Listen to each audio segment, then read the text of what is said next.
so we are back. I know y'all missed me last week, but last week it was the game. So I wasn't missing the game. Um, sorry. It was women's collegiate basketball, and uh, having to see that history that they are doing with women's basketball in college. I had to see that. I had to see Angel Reese versus Caitlin Clark. So, and then of course, I did watch the championship, which they tweeted that they did 18 million views, I believe. So shout out to all of the girls that is paving the way. And I really do hate that it is some veterans that is kind of, frustrated. But I do understand why they are frustrated. But then at the same time, y'all please have to look at it as, they're bringing that media popularity, everything that you guys always wanted in women's basketball and WNBA. They're bringing that to WNBA. They're trying to, revolution, it's a new day for WNBA, and the draft is this week. I will be watching that. But this is a new era for women's basketball. It is some future stars in college women's basketball. And, of course, this draft, these girls that's getting drafted, they are a new day, a new era. And we should see some great things in WNBA going forward. It's already been great, but I feel like, they're coming in with some pressure applied because, we still want the women players to get better pay so they won't have to go overseas and deal with the situation that we got Brittany Griner from and things like this. So, yeah, so that's why I wasn't here on Monday. So if you don't know me, if you new to Keeks, I do love wrestling, and I'm a Texas girl, and I love sports. Football is God in Texas. Is high school football, fills stadiums down here. So I love football. I do love basketball, and I do like wrestling. So like, if it's something that's happening on a Monday, especially when football comes around, especially if my boys is making me proud, then I'm gonna be like, hey, it ain't gonna be no show because I'm watching this. Okay, so just had to click yeehaw. Yeah. You heard what Beyonce said. So, but yeah, it was the Mania weekend. A lot of great things happened. Indie matches. ROH had a pay-per-view, and of course, night 1 and night 2. And I did watch night 1 and night 2. If you follow me, where's your cowboy hat? It is my daughters. I gotta get it washed because my daughters was wearing my favorite one and got stuff on the top part. So I got to get it washed and buy some new ones too. But yeah. But night 1 and night 2 of Mania was this weekend. I did watch. If you follow me on Twitter, I was live tweeting it. Again, I am a casual WWE fan. I do watch the pay-per-views. And then if it's something spectacular coming up, like on a SmackDown or something like that, I will watch. I have no problem watching. It was very interesting. It was very fun. It was fun if you just went into it just to, have fun. And that's what I do. Like, I watch WWE to kind of get my mind off of observing and analyzing and stuff like that, like I do AEW. So it's a great mechanism for me to kind of just have fun because that's what it's about, having fun. I will say though, don't you ever in your life play the Shield music again, because I really thought my Moxley was coming out there. Like, I was about to be shocked, like, oh, Tony just did the approval. That's what I thought. I was like, oh, maybe they talked it out or something. I don't know. But I heard that Shield music and I was just like, he's here? I was just like, everybody on Twitter, I was like, he's here? He's arrived? But yeah, so great Mania weekend, but now it's time to get back on track because we got Dynasty coming up for AEW, and then of course around the corner from that it will be Double or Nothing, and then around the corner from that it will be Forbidden Door. So it's going to be a fun spring, summer for AEW, because after Forbidden Door, it's they all in, where they at the Wembley Stadium. So let's get into the show. Now, today I'm going to be highlighting, of course, Dynamite, Collision, Rampage. I'm going to go over, briefly ROH Supercard pay-per-view, which was really, really good. I hope you guys support them and watch that. I know a lot of my mutuals actually went to the show. Public Enemies was out there, WrestleMania. They was out there in Philly. I saw the pictures. They had a great time. They deserve that vacation. Because I don't attend WWE events no more. My last time was when they was out here for Dallas for the Mania out here. So I don't attend WWE shows, but you can catch me at the AEW shows. So, so I'm going over ROH Supercard, of course, women business, and then we're going to get onto our main topic of today, which is the title of the show, Situations Will Arise. Okay? Clearing Mox, but not Dustin would have been. Yeah, I mean, it would have been really funny. Like, that would have gave him even more reason to talk his mess on Twitter. But let's get into it. Don't want to waste time. Let's get into it. So, the openers for both Dynamite and also Collision. Now, today, y'all, I was a little lazy with the graphics, so I just did anything this week because it was a lot. We had the eclipse. I was busy. So, hey Eddie, how you doing? But opening for Dynamite and also Collision, Adam Copeland, he opened up with his Martin Luther King speech, "Free at last, freedom, peace." We got that promo. He was like, AEW, WWE, it's okay to watch both. We join hands in sister and brotherhood of wrestling.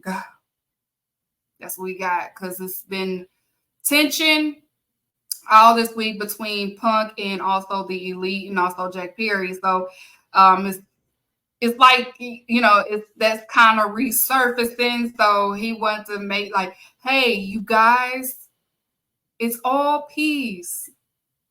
It's peace. It's peace. And, he came in with that shit. And, the civil rights legend. Don't start that, because I already don't like that Cody Luther King shit. So, yeah. But, yeah, he came out here on some everybody enjoy everything. He ain't war ready right now. He has no idea. Once you join AEW, you're hated. It don't matter what you did at WWE. If you come to AEW, you got to be prepared to be hated. You got to be prepared to say that you wasn't that good, no ways. Who cares? None of that. So it ain't no peace. It won't be no peace because, yeah, it's just how it is. It's just how it is. And then a Collision opener, it was for the AEW World Tag Team Title Tournament. The semifinal match, it was FTR versus Top Flight. And if you are not on Twitter, Dex did block me. I am blocked by Dex Harwood. He didn't like what I had to say because apparently after Collision, not after Collision, but after Dynamite, he chose to do a promo himself. And I felt like it was really fake on his end. And this is not to defend CM Punk, but my thing is, if you're gonna be friends with somebody, just be quiet, because it's giving like they blow where the wind blows. And I just called him fake. I was just like, that's fake of you to kind of throw digs at him, and that's your friend. That's supposed to be your friend, but now that's not your friend. And I'm just like, y'all really blow where the wind blows. And he ain't like that, so he blocked me. I don't care, because it's Team Elite over here anyway.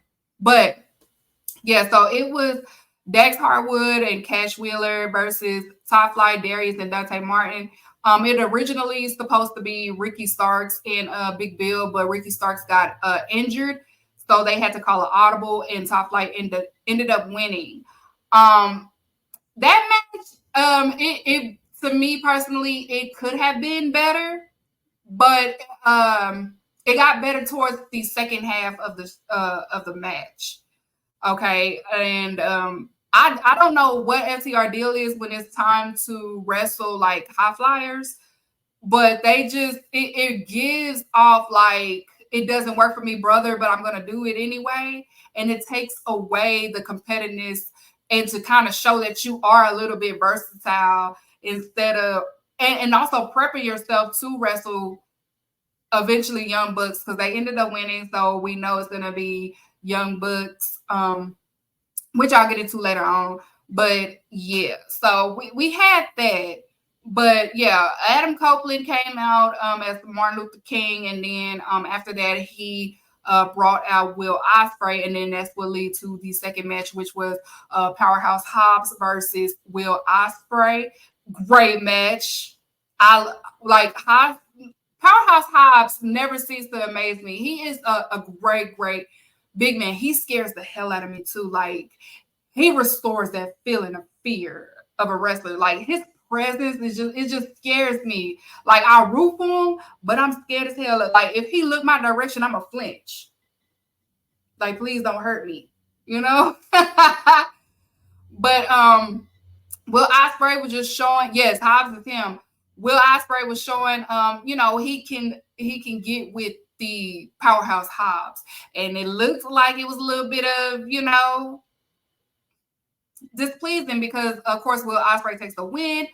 Hobbs didn't he wasn't feeling it. He didn't like that. He took that L, and yeah, I give me more Hobbs. Give me more Hobbs. I love the way that he's been booked so far. Like, he is still that dominant, strong, big man, even if he take a loss. Like, it's like he take a win, take a loss, take a loss. So it's not a consistent loss for him. But he will still beat the brakes off of you each match. And then on Collision, it was the Bastard Pac versus indie talent out there. His name is Encore Moore. And of course, it wasn't too long. He was just getting a little bit of that ring rust out of him and having a match. And then after that, he ended up calling out. He ended up calling out Okada. Okay, so we may see a Pac and Okada. He did call him out. So we had that. Eddie said, "Do you think Ospreay and Copeland match would be good?" We shall see, because y'all know I'm not the biggest Adam Copeland fan. I never was. It was always Christian for me. So we shall see. Adam Copeland is trying to show everybody that he doesn't just wrestle WWE style, that he is able to keep up with the modern styles. He wants to be able to make up for the times that he lost due to his neck injury. So I get what he's doing. But we shall see. We shall see. I don't know, because he's facing Penta on Wednesday. And I said on Twitter, I'm like, Penta is about to give you the hardest chop you ever had in your life. Okay? And I say that because if Gunther says the hardest chop he's ever taken was from Penta, I don't know, Adam Copeland, you might start coughing. I don't know. He might knock the wind out your ass. I don't know. But yeah, so after that, on Dynamite, you had Lance Archer versus Bryan Danielson, another great match with another big man, Lance Archer. He definitely was the highlight to me in this match. Bryan Danielson, of course, is going to be the GOAT as he is. He's very good. He's very fluent. And one of the GOATs of this era. But Lance Archer was just able to show everybody that he is still him too. And I really enjoyed seeing Lance Archer on the ring. He was just incredible. He was definitely the highlight. Him and Hobbs, in my opinion, was definitely I don't know who was top one and top two, but those two are definitely the top two big men AEW have as far as wrestlers, big man wrestlers. And so you had that, of course, Bryan Danielson, he takes the win on that. And then on Collision, you had Lion Hook. It was Jericho, Lionheart versus Shane Taylor's promotion, which was Shane Taylor and Lee Moriarty. Y'all gonna hate me for what I have to say, okay? You're gonna hate me, but Hook actually has great chemistry with Chris Jericho. We're all tired of seeing Chris Jericho, but what I saw on Collision, I was just like, the dynamic of Lion Hook is better than the dynamic with Jericho and Sammy.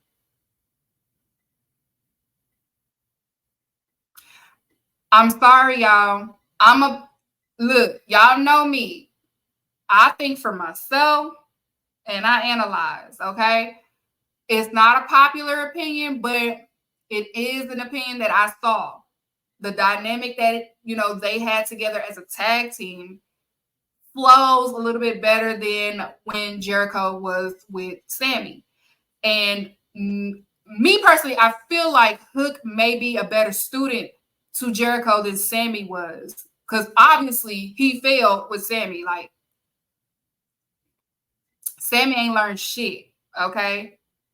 He hasn't learned nothing. But this match, you can tell that Hook is learning from Jericho. I saw it. Hook may be his protege, okay? He may be the one that Jericho can do right by. And I know y'all like, everybody else is like, he likes to dig ride the younger, blah, blah, blah. I get that. But I feel like he could have a redemption. It's going to be hard. It's going to be a hard pill to swallow, and it's going to be up to the fans to want to give him a chance again. But they have a better dynamic together. That's what I thought. That's what I saw. I'm just speaking for me. Okay, you might not agree, and that's fine, but that's just what I saw. Shane Taylor is phenomenal. Another great big man. Shane Taylor is ruthless. He's like, he put fear in me too. And I met him. He's such a nice guy too. He's very nice, very sweet. But he is tough. Like, he was throwing Jericho which way,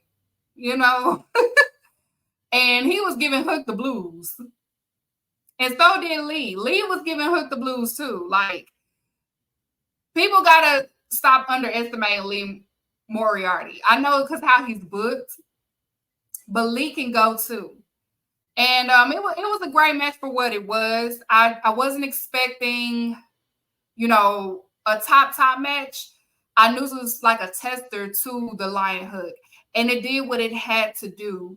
And then after the match, Jericho was knocked out by Anthony Ogogo. He has returned to AEW television, and he has joined Shane Taylor's promotion, and that's a good move. That's a good move.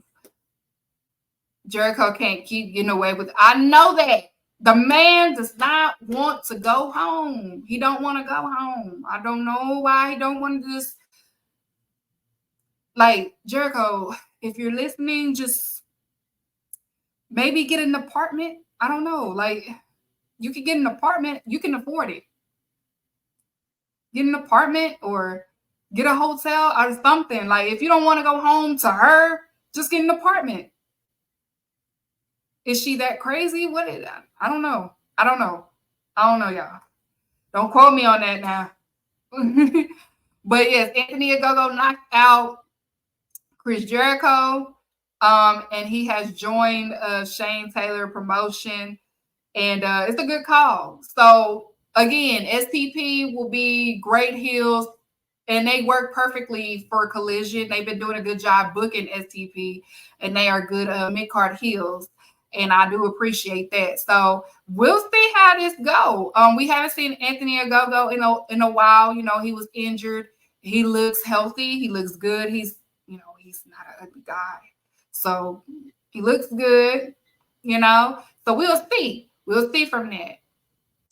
And then next up on Dynamite, and it's crazy because as much as people hated, it was the highest on the demo. And it was Billy Gunn versus Jay White. And I don't care what y'all say. That match was a good match. It was just everything afterwards that didn't make no sense. But who cares? Because they got the highest demo from Dynamite. It was Billy Gunn and Jay White. Now, the shenanigans afterwards kind of made it decline a little bit, but the match itself, it was the highest because people love Jay White. You know, y'all might not like how he's booked, but he's going to keep getting those ratings no matter if it's a corny match and no matter if it's your type of match. Okay, so it was and I put it on my Twitter. Every time, because I got the Patreon. So when I seen it, and I'm just like, see, they about to be like, oh. And I'm like, yeah, people actually like the match. Because if they didn't like it, it would have declined. It didn't. It started declining once the Acclaim came out.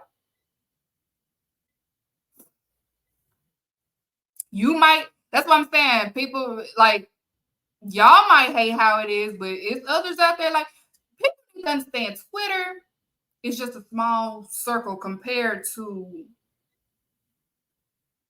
everybody else. Because Twitter hated that match, but then I'm in the AEW group on Facebook, they loved it. And then Reddit, they loved it too.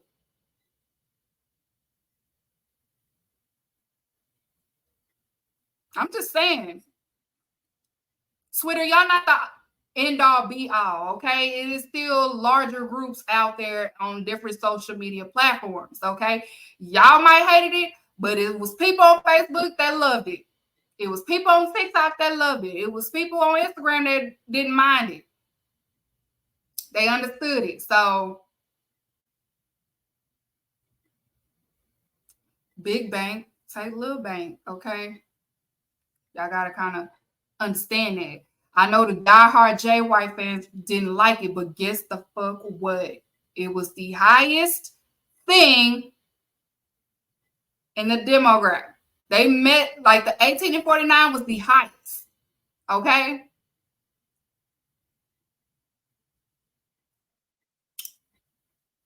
Anywho, I ain't gonna talk about the shenanigans afterwards because that was not necessary. I didn't like that part. But on Collision, you had Malachi Black, the House of Black, versus Christopher Daniels, Matt Sydal, and also Brian Keith. Again, Brian Keith, Brody King, them two highlighted that match. No shade. No shade at all. Brian Keith and Brody King was the highlight of that match. I'm sorry. And it was kind of hard to watch it because that was right after Mania, so everybody was still kind of turned. And then we had to wait on Collision. TNT was tripping. We were still watching them talk about basketball. So, yeah. But it was a decent match for what it was, but it was a good match for Brian Keith and Brody King. I can't wait to see Brody King solo. I'd rather have Brody King solo. It makes sense. Because, Malachi Black, House of Black has that match coming up with Edge and FTR on Dynasty. So that shenanigans was happening. They was prepping for that match or whatever. But yeah, we got that. And then after that on Collision, it was Claudio versus the Butcher. The Blade, I believe, is injured, so Butcher's just been doing his thing. And I do enjoy Butcher. I love Butcher. I've always loved Butcher. He's a great worker. He does his job. He does what as that being that mid-card heel, he does what he's supposed to do. He does contribute to that. They did a lot when they was on Dark. when they was on Elevation, when they was on Rampage. So I had to look that up to see. I'm like, why Butcher and Blade couldn't be on the tournament, stuff like that? And it was like the Blade is injured. So, yeah, injuries ain't been on our side in AEW, but you do we work with what we got. And it was a decent match to build up Claudio for the ratings, and they said they're gonna start doing it on the first week of every month, which makes sense. You don't have to do it weekly; just keep it up once a month, okay? And Claudio takes the win on that. And then you had both the main, not the main events, I'm sorry. You had the AEW World Tag Team Tournament. It was a semi-final match. It was Young Bucks versus the Best Friends, Orange Cassidy and Trent Beretta. Great match for the two. Like, I knew that I knew it was going to pick up once those four gave a match.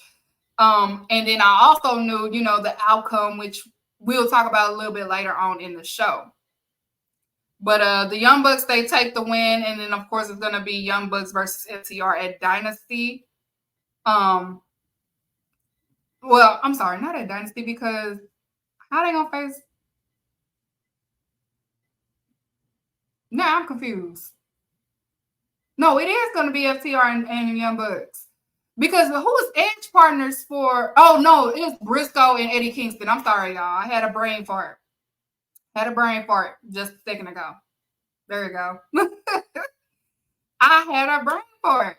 But yeah, so FTR versus the Elite for the third time. I feel like this time Young Bucks definitely going to win because they're going to use that EVP. They're going to go into their character and take the belts. FTR, it's time for you to lose to Young Bucks. Young Bucks has, they've been very gracious. They've been very nice. They let y'all have that moment at All In. They don't want to put the word in for y'all to have all the tag team belts. So now it's time for y'all to bend the knee because that's what y'all do anyway. So yeah, we're gonna have the Elites and FTR, and then also on Collision, you had let me see. Yeah, the Collision, it was Penta versus Commander. And that was a great Lucha Libre, AE Lucha match. Penta was going off. I do love the blue gear that he had on. It was very beautiful. See, Penta, and if y'all don't be paying attention, I do.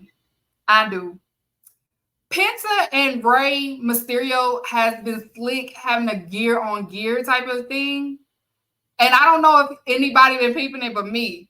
I have been peeping like if every time when Rey Mysterio has like some type of new gear, Penta will be like, like it's like they having kind of like a money thing going on. Like my money just as big as yours, not and as bigger. Because if you don't know, Penta is the highest paying luchador currently. He makes more than Rey Mysterio. And not solely on wrestling, is because of his business. So they kind of be, you got it. Because I peeped it when Rey Mysterio had the Louis Vuitton mask, and then Penta turned around for a AAA match, like one of those little presses. He turned around. His was what brand was that? I want to say Gucci. Like they kind of like he'll say like they kind of been having like a little, my gear is better than your shit, and I got the same amount. Like I could spend my money on what my designer can go crazy just like yours. But I think it's really friendly. If you Google it, it's in Spanish. I saw it on it was who posted it? I want to say Lucha Blog. Lucha Blog posted an article, and it was like a while back. I want to say almost last year. So you're just probably gonna have to search Lucha Blog because it was off of his tweet. So because of the money that Penta makes in Mexico, and also, you know, the small business that they have in California, the lucha store that they have. So that was that, and also the wrestling. So he's an entrepreneur and a wrestler. So yeah, Penta money is long too.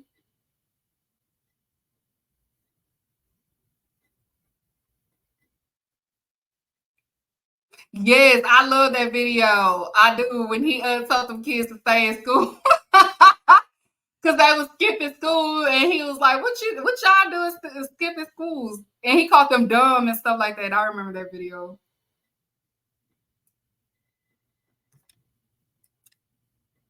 Especially that picture that he took in the private jet. That the picture that Penta took in the private jet. I'm telling you, y'all, if y'all follow Penta on Instagram, okay? Follow his Instagram. He kind of be flexing on folks. Like, he be flexing. Like, that interior design, like, inside his house, like, that shit, I'm like, y'all, Pizza be kind of flexing. Like, he don't say nothing, but he gonna let the money big over here, too. Like, you ain't the only, like, I respect you, but you ain't the only one with money, okay? We got money over here, too. How old is Penta and Ray Phoenix? I want to say,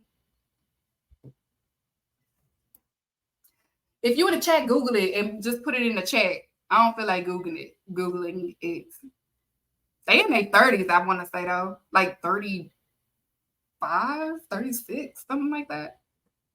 Because they not old and they not like young. 39. Yeah, Penta's about to be 40. He about to be 40. And Lady Penta, she's coming in the ring soon. His daughter. So, okay. I knew one of them was okay. Phoenix is 33. Penta is 40. I know Penta smell good. Yeah. Mexicans don't age unless they on drugs.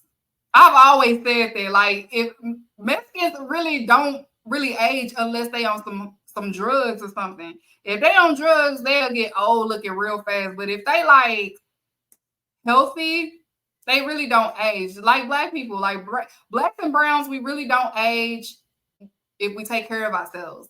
But if we on them drugs, you will see it in the face.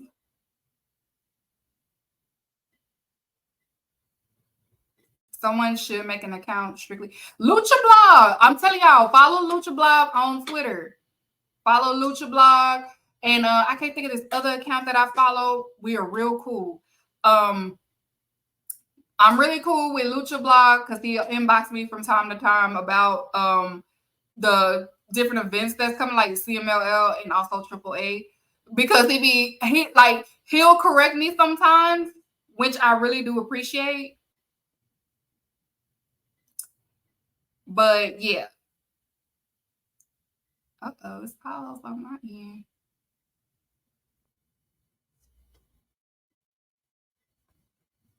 Can't find nothing on Lucha Blog.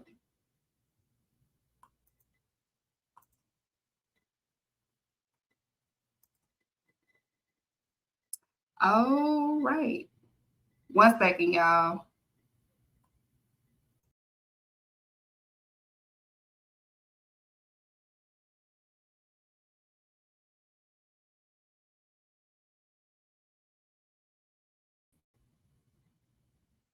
Okay, y'all. I'm back. Okay.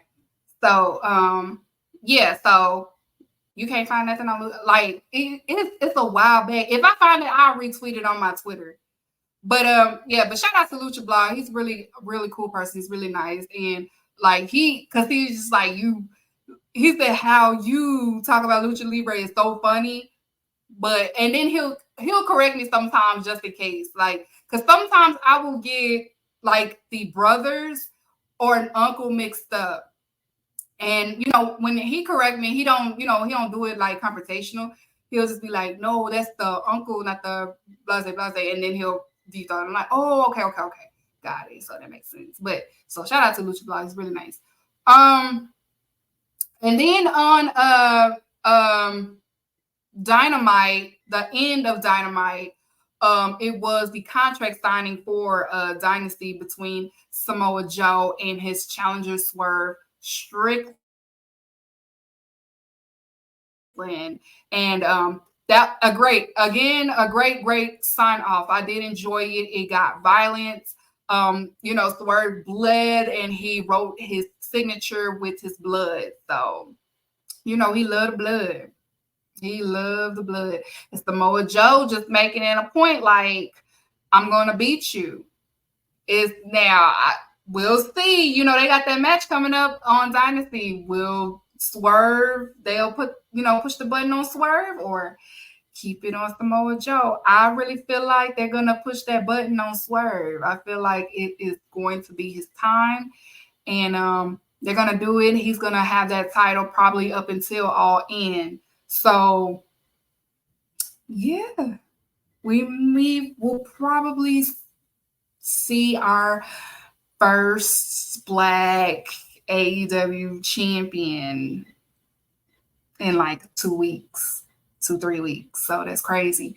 But yeah, that was the ending of Dynamite. So now I'm just going to skim through Rampage because, again, ROH Supercard was on, so I was able to catch that. So Rampage, it was the Fallen Angel, Chris Daniels versus House of Black, Malachi Black, and Buddy Matthews was there. Malachi Black ended up taking that win on that. And then it was the AEW International Championship Eliminator match. It was Roderick Strong, and also London Lightning. Roger Strong takes the win on that as well. And then it was a Final Four elimination match. Daniel Garcia, Brian Keith versus Action Andrade versus Commander. And great match overall. Daniel Garcia takes the win on that match as well. So if you didn't catch our Rampage, it is on Rampage. They might mess up Swerve's momentum. Yeah, I think it'll be a hard gamble, but yeah, it will definitely, yeah. So I feel like that's why they'll just go ahead and do it. ROH Supercard. ROH Supercard, it was this was a great pay-per-view for ROH. It was some pre-shows that happened for the Supercard. It was the premier athletes, which was Tony Nese, Ari Daivari, Josh Woods, and of course, that was with Mark Sterling versus Tony Dippin, Titus, and Adam Priest. And of course, the premier athletes takes the win on that pre-show card. Also, it was the Beast Mortos, aka Black Tyrus, and because Black Tyrus' name, AAA has the rights to his name, so he has to change it when he wrestles in the States. So his new name is Keeks in chat. And so his new name was Beast Mortos. So yeah. All right, now let's get to the main card. I'm waiting on the ROH graphic to show us so I can get it. There you go. All right, so the ROH main card, it was the open. Oh, I'm sorry, I missed Cole Carter and Griff Garrison with Maria. They went against Angelico Starpentico. Cole Carter and Griff Garrison takes the win on that. And then it was Mariah May versus Momo, a Stardom wrestler. I'm not too familiar with Stardom. So this was my first time, kind of seeing Stardom wrestlers on ROH. But I do follow Lyric and also other outlets that do talk about Stardom and things like that. And from the timeline, I just kind of be like, oh, okay. So it's okay to learn. You learn every day. You learn. Everybody learns. So yeah, I wasn't familiar with her game, but I did enjoy what I saw. Okay. So we'll get into the main card of ROH show. The main card started off with the ROH World TV Championship match. Kyle Fletcher versus Big Shotty, Lee Johnson. And I want to say I told y'all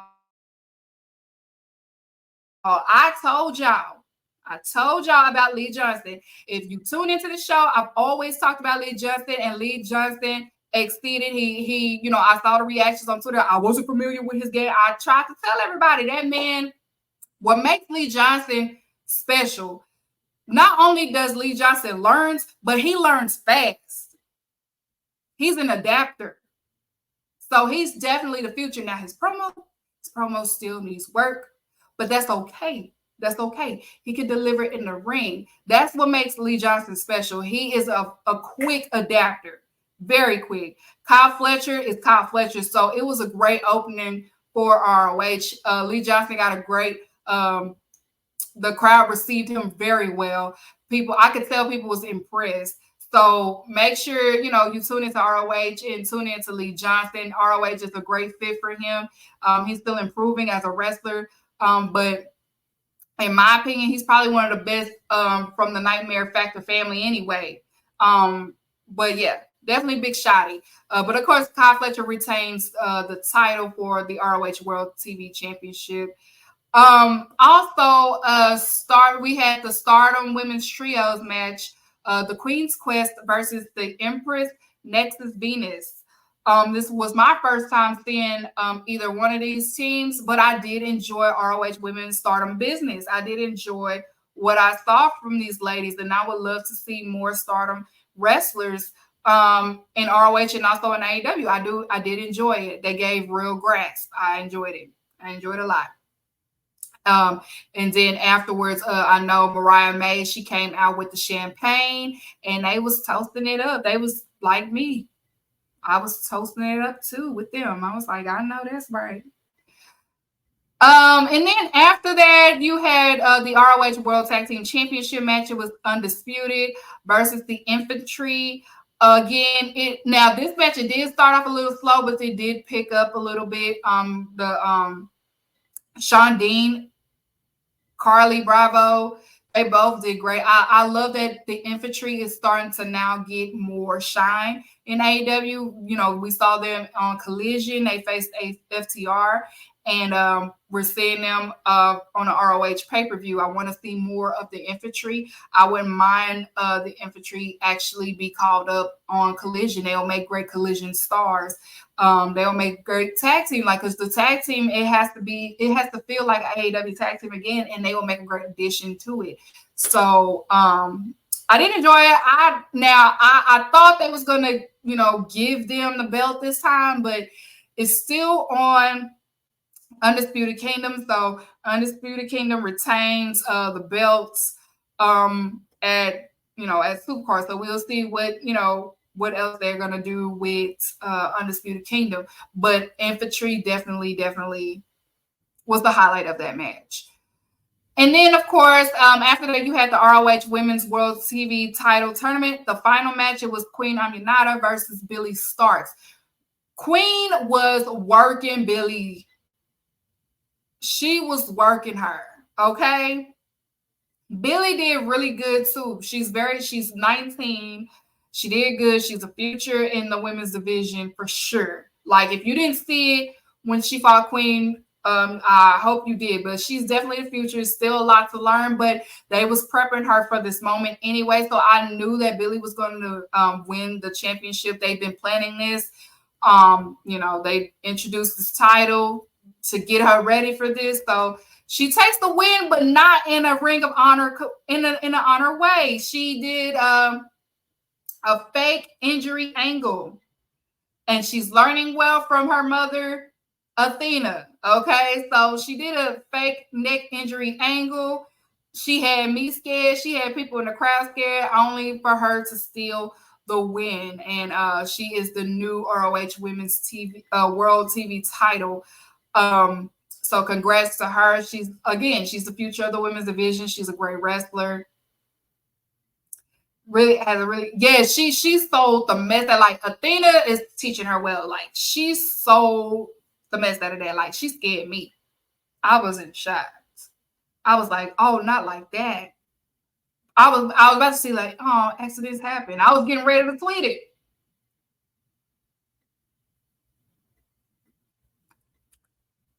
I was getting ready to tweet it. And then after that, the Bullet Club Gold, they came out. Jay White and of course the Guns. Jay White was, challenging anybody for the ROH 6-man tag. Now if you love Jay White, this was a better match. For Jay White, they went against Lance Archer, Alex Zane, and Murder Grandpa Suzuki. Now this was a great match. This was a great 6-man match. If you really really enjoy Jay White, now this was the better match for him. This was kind of a redeemer. Okay, this is probably why it was booked, because he saw y'all didn't like it. Y'all didn't like the match with Billy Gunn, but this was a better match. And Murder Grandpa, I love me some Murder Grandpa. He don't do no wrong. He does no wrong. Lance Archer, he does no wrong. And Alex Zane is his old partner, so he got a good pop when he came out with Lance Archer, because wrestling fans, especially hardcore wrestling fans, they do enjoy good callbacks in wrestling history. So fun match. It was very fun. Of course, Bullet Club Gold retains the titles. I love watching Murder Grandpa. He was just looking like, oh, okay. All right. And then we had a Fight Without Honor match between Dalton Castle and Johnny TV. And he came out there with his wife, Taya Valkyrie, which she looked amazing. She looked good. Like, Taya be having that shit on, okay? She looked great. Dalton Castle, baby, Dalton said, I lost 2 and got 8, okay? The boys are replaceable. The boys are, don't you ever, I don't care about no screenshots, because you ain't even post the full conversation. And all you did was make it kind of look worse on y'all, because y'all still didn't show up to the airport. Like, don't y'all ever disrespect Dalton Castle, okay? Because I didn't appreciate that shade. So I didn't appreciate that. But I did like Johnny Cartwheel being the boy. I did like that. Exactly. I was on their side. I'm like, now, if it was a miscommunication, I ain't like that. I was on their side until that Dalton Castle shade. Because he ain't deserved that. He did nothing to y'all. Leave Dalton Castle out of that. He had 2 boys. He came out there with 8. He had 8 of them. And one of them was Johnny Cartwheel, and I like him.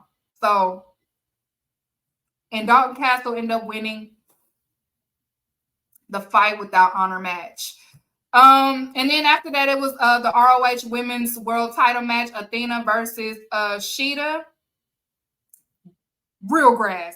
I recommend you watch that match. That's definitely on my candidate when I do my AW awards at the end of the year. Athena and Sheeta did that. They did that. Great match between the two. Athena retains the ROH World title. And I feel like, I'll talk about it when I get to women business. I'll talk about it.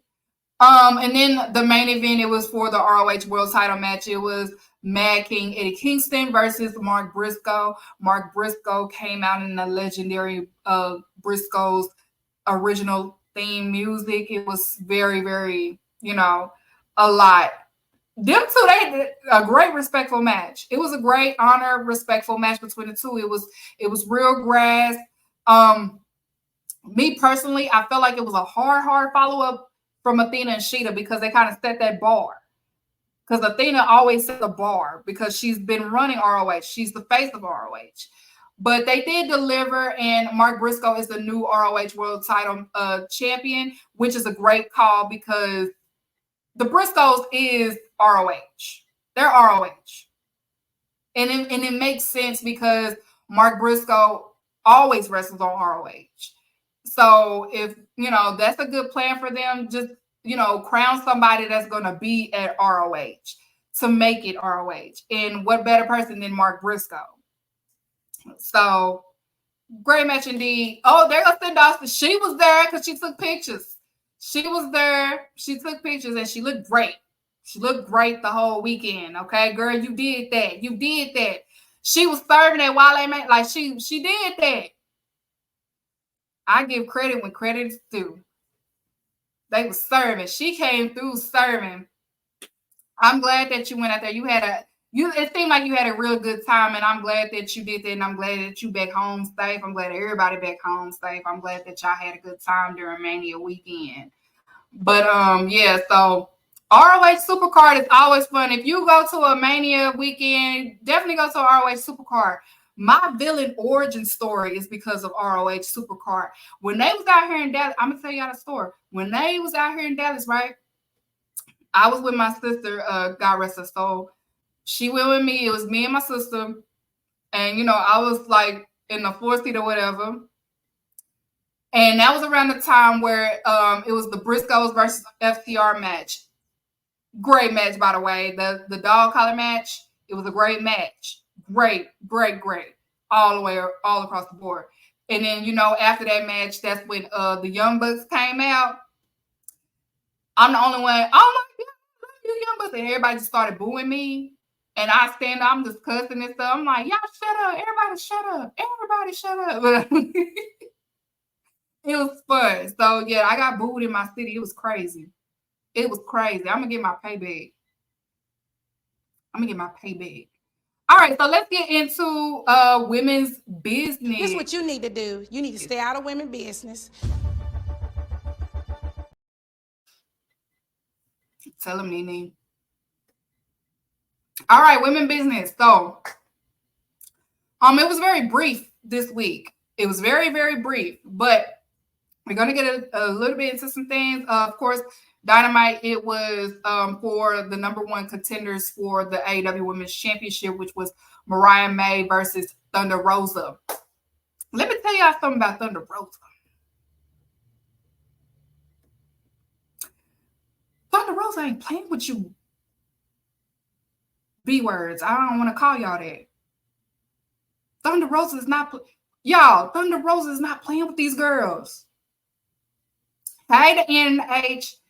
Thunder Rosa is not, but she a Texas woman. Of course she not. Of course we don't do no playing. We don't do no playing. But she's not playing with it like she was not playing with Mariah May. Mariah May was doing good too, though. She was doing real good. TK, yeah, that's why I tweeted what I said, because the way that he's booking ROH with the women, it kind of confirmed that it's a Warner Media issue when it comes to women. But it's not just Warner Media. That's just all over on how they view women's wrestling, which I had talked about during women's business. But Thunder Rosa was not playing no games, bro. Like, she's not playing with it. Like, she's getting it back in blood with these girls. Like, y'all done bully me. You know, y'all try to make me seem like I'm the bad guy. You try to question my work ethic. You trying to say that I purposely do this and this and this. I'm on y'all ass this year. And that's what exactly she's doing. She's on everybody's ass. Like, she wasn't playing around. Like, I've never seen that. Like, Thunder Rosa usually, she always like wrestles aggressive. But she wrestling like, bitch, I don't like you. Okay?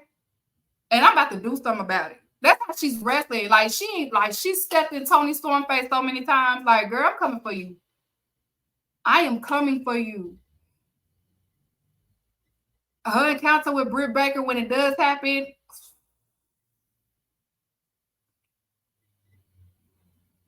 she might knock the block off that lady. But Thunder Rosa takes the win, and we have Thunder Rosa versus Toni Storm at Dynasty. So we have two women business booked for Dynasty pay-per-view. Okay. I'm look, my granny is, okay? Never. That's one thing. Never, okay? So on Collision, it was, hold on. Oh, I'm sorry. I'm moving too fast. I said Collision because it was more things that happened on Dynamite. Also, we had Willow Nightingale. She did her promo where she is challenging the CBS champion Julia Hart at AEW Dynasty. And, she's just letting her know that this is her time. She's ready. She is confident and why she deserves this championship, which I feel like they're going to do it. Like Willow Nightingale is going to be our champion. She's going to be our CBS champion. Thank God, because Julia ain't been doing nothing. Okay. Great intro though, but it's time to step to the side because you're not. Okay. But then during her promo, Mercedes Moné came out.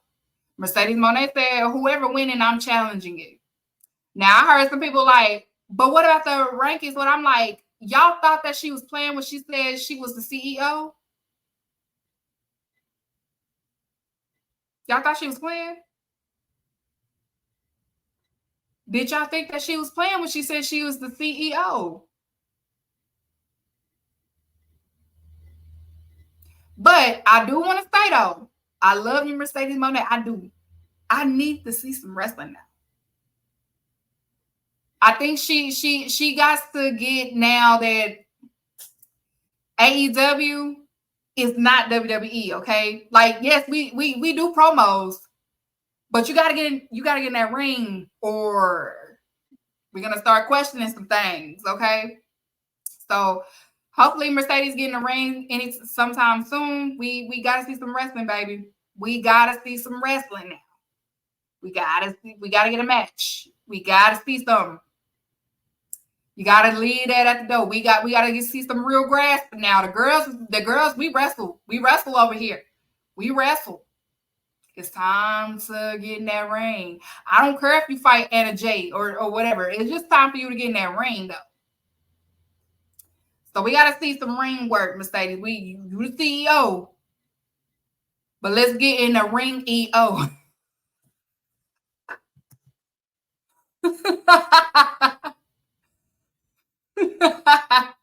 Hey yo, that was crazy. Hey yo, that was crazy.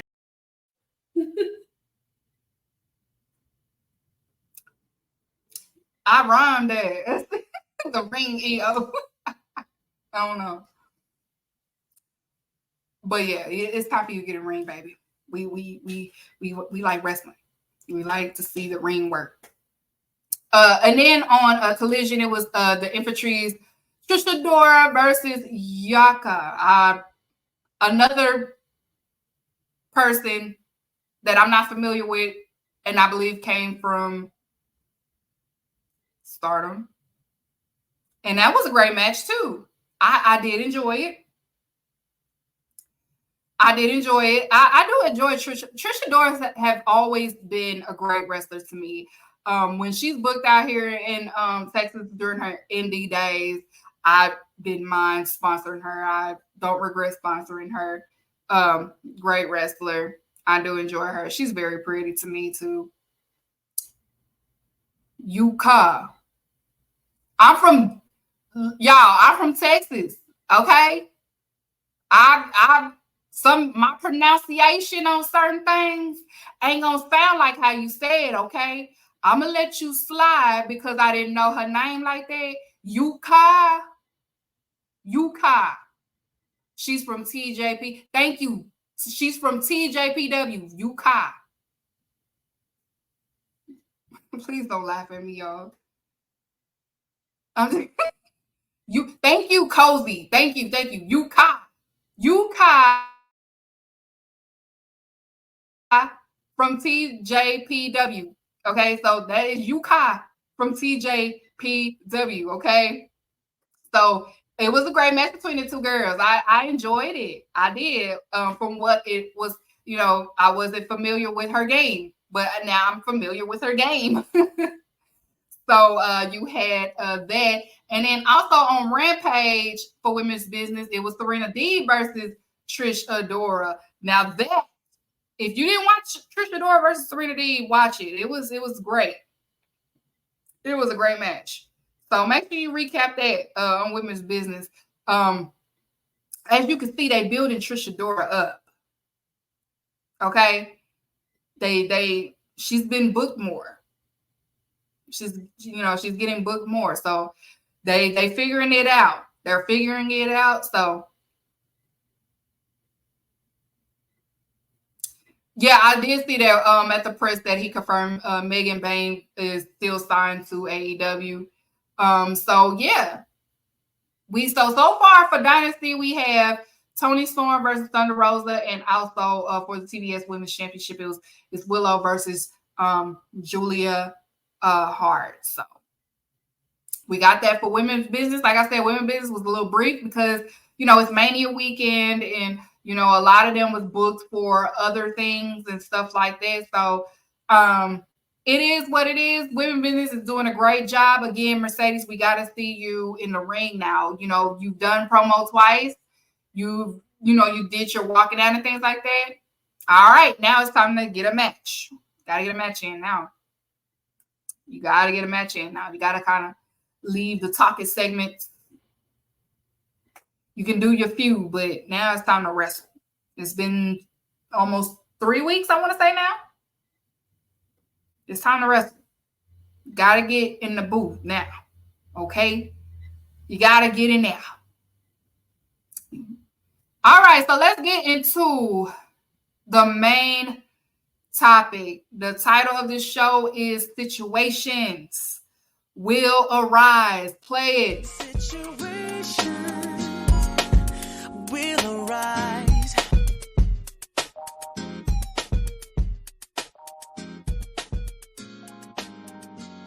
Usher to go.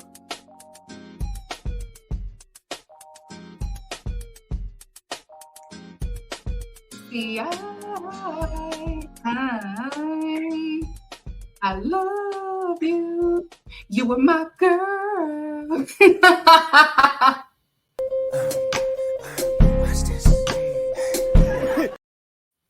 Situations will arise, you guys. So we know after the match with the Young Bucks, we saw a tragedy. May you play the clip of the tragedy. Skelver, and you go, oh, what the hell? What the? Trent, what did we just see? Chuck has no idea either. But look at him, he's seething. Look at Trent.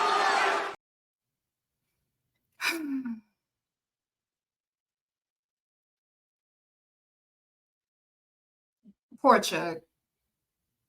Poor Chuck. Now, I feel like this story, again, will add on to why I always say Orange Cassidy is the best in-ring storyteller in wrestling currently. Now, let's start from the beginning of where this went. Why is it leading up to this? Okay. So, it was some people that was confused on why they quote unquote breaking up, like they just doing it. No, it's been leading to this point. And again, if you tune into All Elite with Keeks, I have been saying it's tension. Y'all know I have been saying it's tension since February. No, before that, I've been saying it's tension since he won the international championship the second time. Okay. I've called this months ago because, again, Orange Cassidy expresses himself with emotion. He is not going to say much, but his body language tells the story. When Orange Cassidy won the international championship the second time, and right before, I want to say the week before the Roderick Strong feud, that's when things started to get a little bit, the tension started to rise between Trent Beretta and Orange Cassidy. But I'm going to say it from both perspectives. I'm going to start with Orange Cassidy. Now, Orange Cassidy, his second reign with the international champion, he wasn't the same person he was the first time. If you look back when Orange Cassidy was the champion around his second reign, his attitude was different. He was more impatient. He was also a little bit arrogant. He wasn't himself. The belt was kind of consuming him a little bit. Like the best friend, like the aura of Orange Cassidy was still there, but him as a character was changing.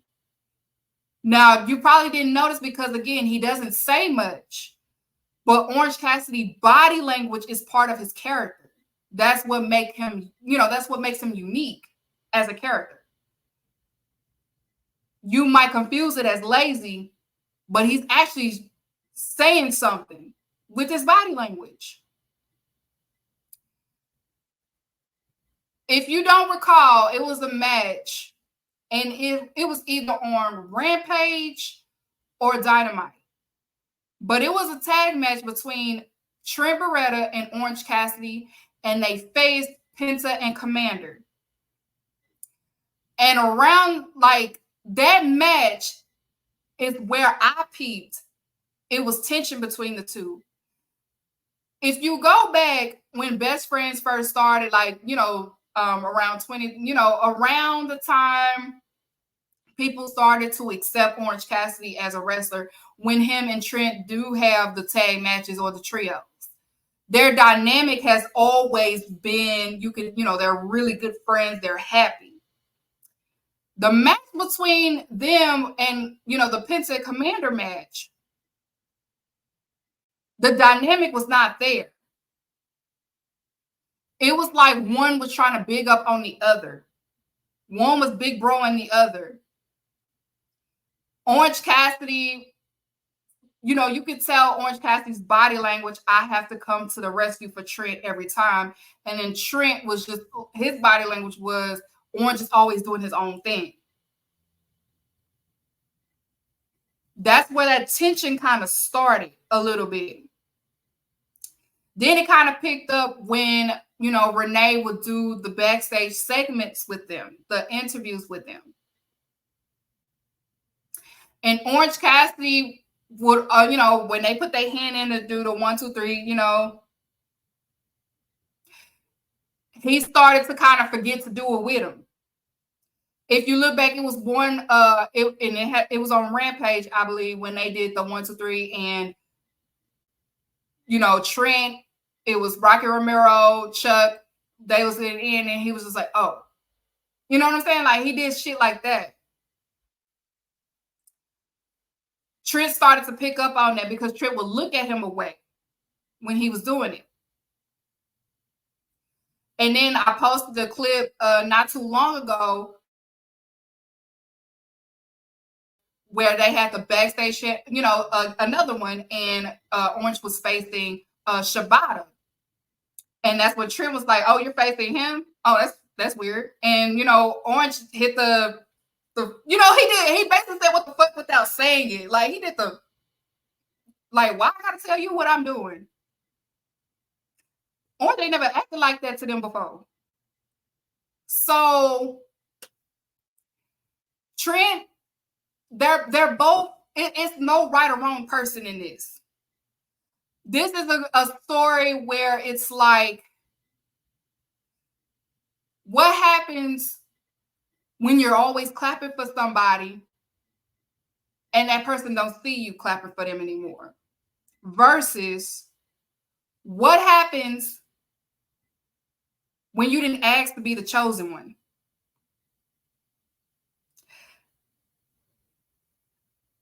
Because in Orange Defense, it could be, I didn't ask to be the chosen one. Y'all built me up to be the chosen one. And you could take that all the way back to when he had his match with Kenny Omega and Pac. And then you can have Trent, because some of us been to Trent before. Like, I'm always been supportive. I work just as hard as you. But I don't get the same opportunities as you. You might say it's jealousy, but people are human. When you get tired of being unnoticed, because this person is trying to outshine me and we're supposed to be a team. You're supposed to be my friend. Because even though Orange Cassidy doesn't have the belt anymore, he still wrestles as if he does. Y'all probably didn't notice that during this tag tournament, during this tag team that they do. Orange still wrestles as if he is the Atlantic champion. Or, that champion, that championship. He still wrestles that. That's what caused them to lose against the Young Bucks. He still wrestles with that arrogance. That's what caused him to lose against Roderick Strong.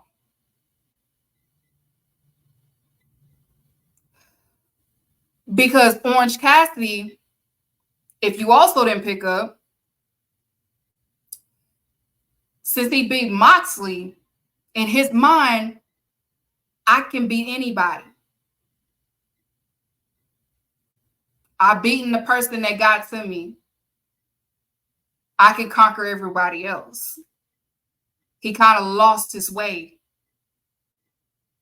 He's lost the best friend's friendship, the code of friendship, their code, their way. You kind of adapted Moxley's darkness. This the same way as you can say for Adam Page did with Swerve, but it's kind of the same thing with Orange Cassidy. You kind of adapted Moxley. And that's not you. That's not what we about. That's not who we are. So you can say Trent is in the right. But also in Orange Cassidy's defense, don't get mad at me because I'm good. Don't get mad at me because I'm working. Don't get mad. Why are you upset at me? This is what you wanted from me. What you mad at? I thought this is what you wanted from me. I thought we was good. I've been there for you, which Orange Cassidy has. When Trent gets beat up, Orange Cassidy is always out there for him. When Orange gets beat up, have we been seeing Trent as of lately? He comes out like afterwards or something.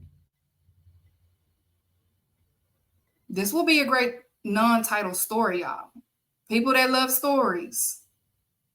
Again, this is I ain't asked to be the chosen one versus why am I not the chosen one?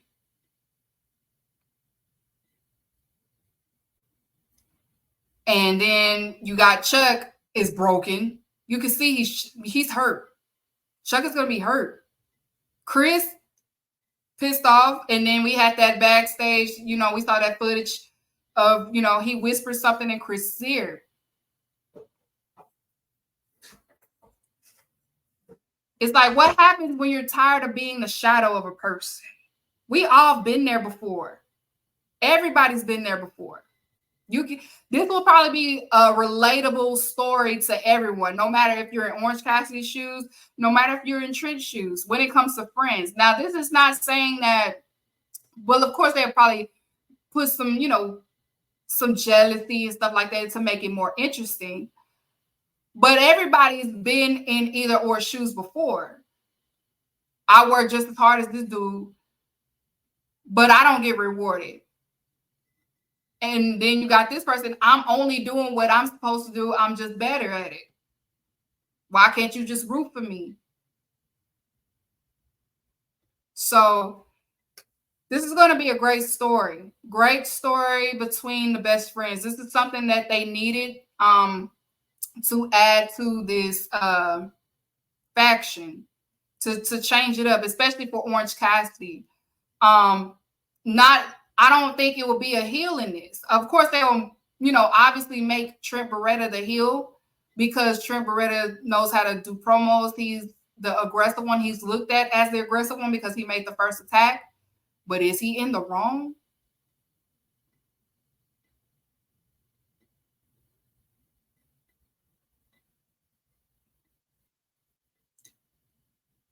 That's sometimes the power of friendship.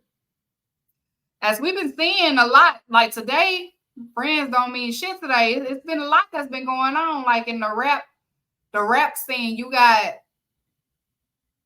City Girls, they made me sad today. And then, we saw the thing with the J. Cole thing. He was like, I don't want to beef with my friend. And he apologized in front of the community.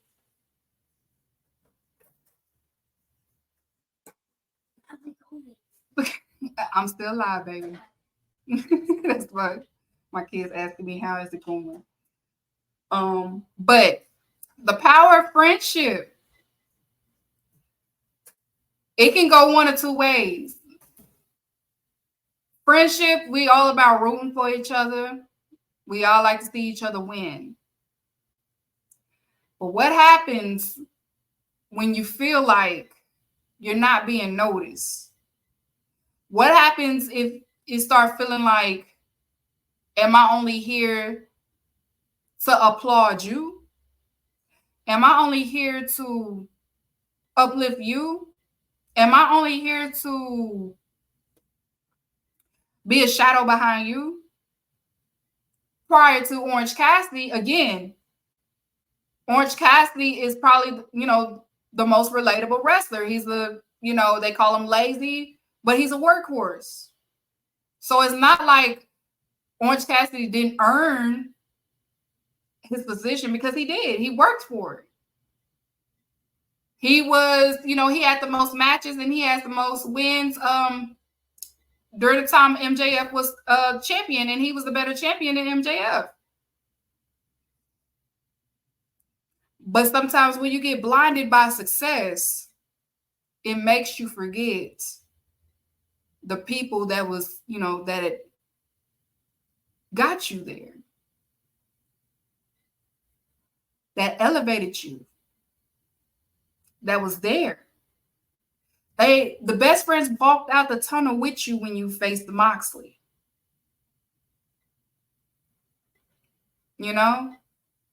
So it will be a great relatable story. Situations will arise sometimes in friendship, especially when you have friends that don't tell you you did a good job, that don't tell you I see you, that don't clap for you. Trent has clapped for Orange, but has Orange clapped for Trent?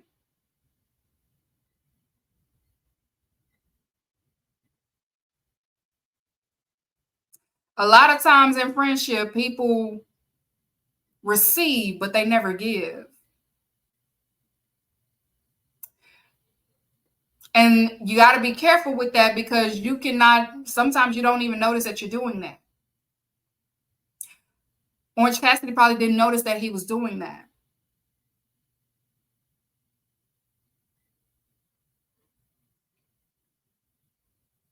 And Trent Beretta is tired. He's frustrated and he's tired of being overlooked. He's tired of clapping for someone that's not seeing him or seeing them.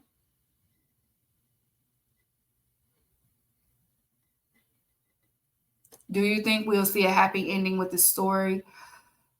I don't know.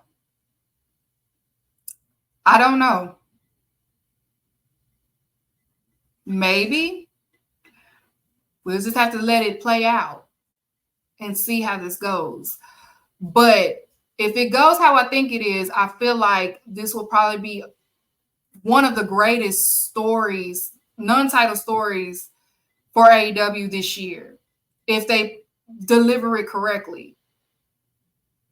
It will be a great character, another layer to Orange Cassidy's in-ring character development, and also showcasing Trent Beretta, because Trent Beretta, he's due for that spotlight as well.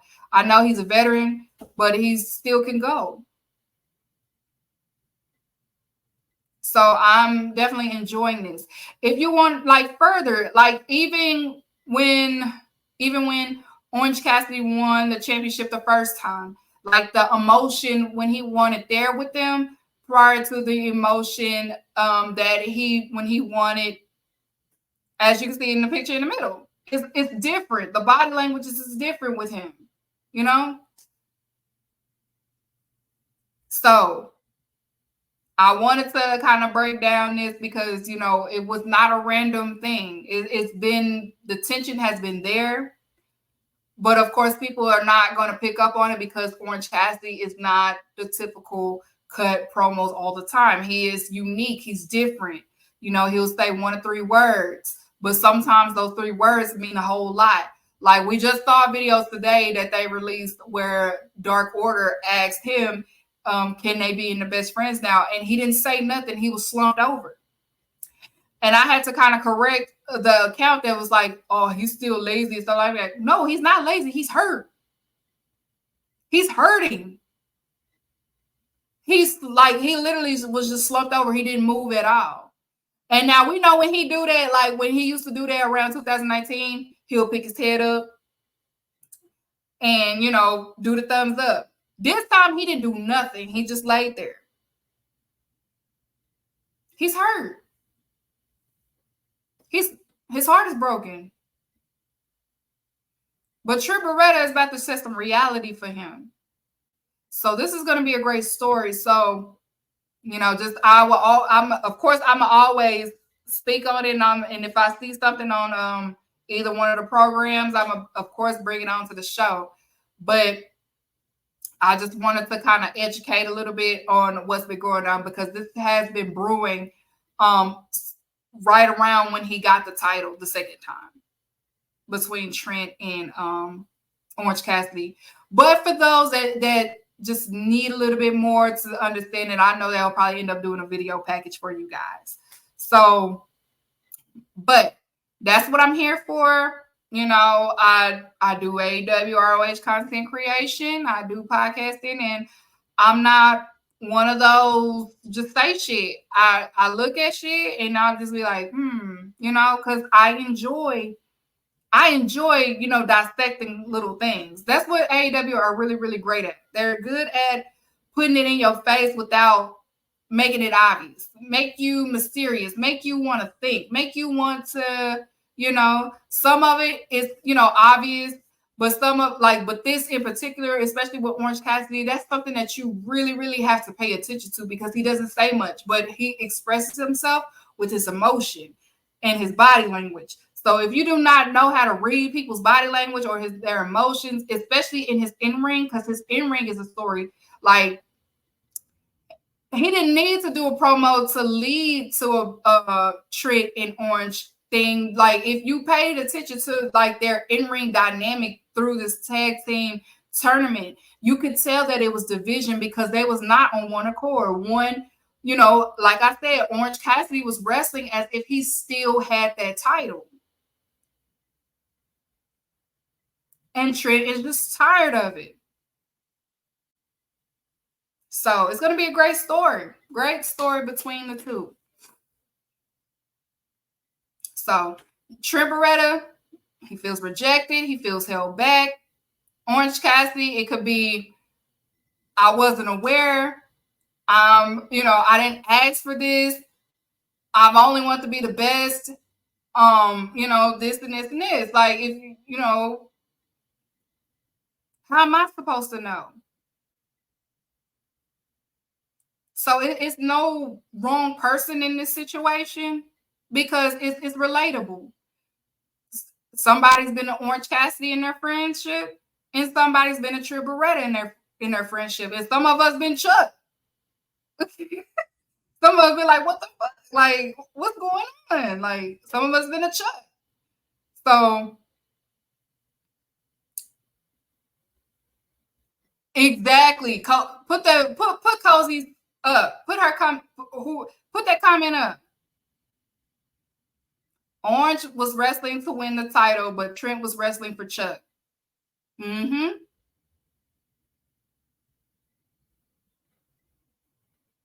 Mm-hmm.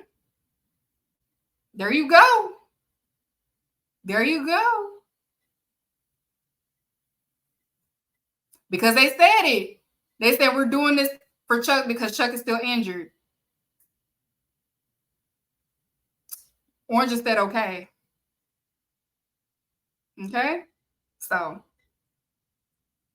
that's why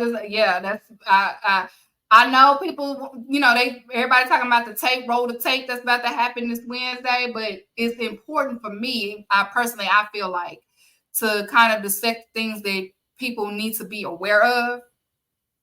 So that way you know what's going on. So that's why I was just like, you know what? Nah, I'm not gonna get into the all-in footage or whatever on Wednesday. But I do want to talk about Orange and Trent because I feel like a lot of people kind of missed why it got to this point. That's a responsibility I feel like for all podcasters to do. Instead of trying to talk about popular things, talk about things that people may have missed so that way they can know. It's all about educating. That's what we're supposed to do. That's what podcasts are supposed to do, especially if you cover something. I cover AEW. If you new to the show, that's what I try to do. That's my goal, is to help you catch something if you missed it. To catch it if you missed it. Because like I said, some people might not pick it up right away. And, if you're in content, I feel like it's kind of your responsibility to make it known without trying to, because now people want to be click-based. People they subscribe to the app to get some gas money and stuff like that. So they do anything. But me personally, I'm not one of those. I'm here to help. So that's why I felt like this was more important than what's about to occur on Wednesday, because I feel like this will be one of the best stories, a non-title story AEW has done. And especially if they do it right, especially if the creative is there. And I feel like it would add another layer as to why Orange Cassidy is one of the greatest in-ring storytellers. Because he does deserve that recognition, because he is. He is my favorite in-ring storyteller. He speaks through wrestling, literally. And people will call it lazy. And I'm like, yeah, I mean, millennials, he represents us well, because people will call us lazy, but we the hardest workers in anything we do. Millennials we are far from lazy. We are far from lazy. We work our asses off. If we don't feel like doing something, we're going to tell you. We just don't feel like it. But we ain't lazy. So, yeah, y'all, that is it for my show. I am glad you guys tuned in today. I will be back on Monday. We got to get ready for Dynasty. Again, Wednesday, they're supposed to roll the clip, so we'll see how that goes. I'm on my EVP side. I am on the Elite side. They was talking a lot of shit this whole week. Like, it was WrestleMania, but they were still making it about AEW. It was crazy. It was just a lot. But tune in every Monday live. I go live 8 Central Time, 9 Eastern Time. Thank you guys for supporting me. My year anniversary is coming up in like 2 months. No, not my year. Shit. Will it be 3? My anniversary coming up, y'all. I've been doing this thing. But of course, I'll have a guest on here. I'm trying to see when I'll have a guest on here. I don't know yet. But thank you guys for tuning in. Y'all have a great night. I'm glad you guys made it back safe from WrestleMania weekend. It's always fun. I'm glad you guys have a good time.